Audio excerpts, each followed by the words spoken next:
Szevasztok, srácok! Üdv mindenkinek a hunting csoportba. Gondoltam, bejelentkezem.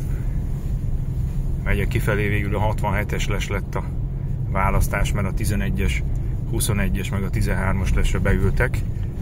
Nem akartam nekik oda bekavarni, de hát szerintem a 67-es is jó lesz. Legalább itt egy nagyobb placon tudok nézegetni. Hát sajnálom, hogy egyedül kell kimennem, mert mindenkinek valami projektje van, mindig valami családi dolog, meg eső, meg mit tudom én, de hát ez van, én azért tartom a frontot. Szépen itt mindjárt lemegyünk. Ha meglátjuk, hogy mi lesz. Ha más nem, nézelődünk. Nagyon örülök a baknak. Igazából életem egyik legszebb bakját lőttem. Na nézd meg, még itt a végén túl megyek. Vissza kell tolatnom.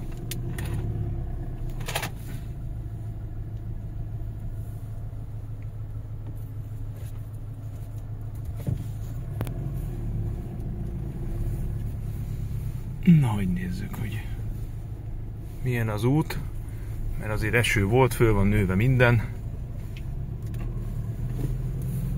Elég nagy itt a fű.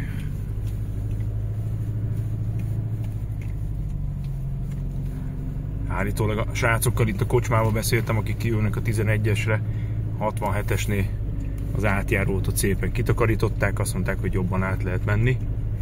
Hát majd mindjárt meglátjuk.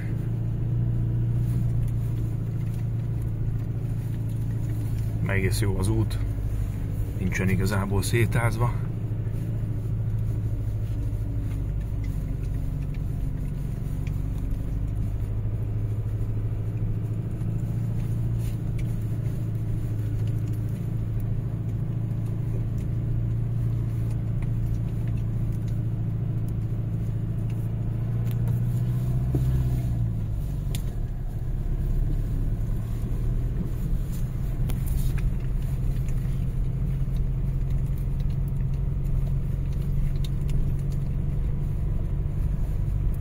Kicsit gondoltam, földobom a péntek estéteket.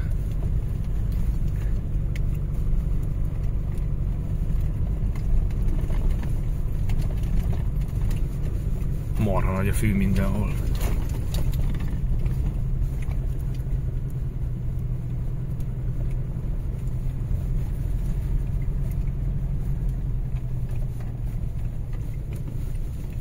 Hát bízunk benne, hogy a disznó vagy a szarvas vagy valami jönni fog, de hát majd elválik.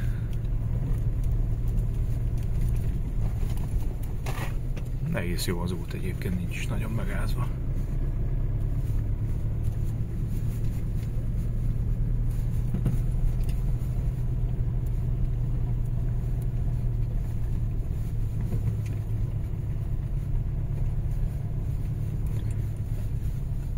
Ott az őze.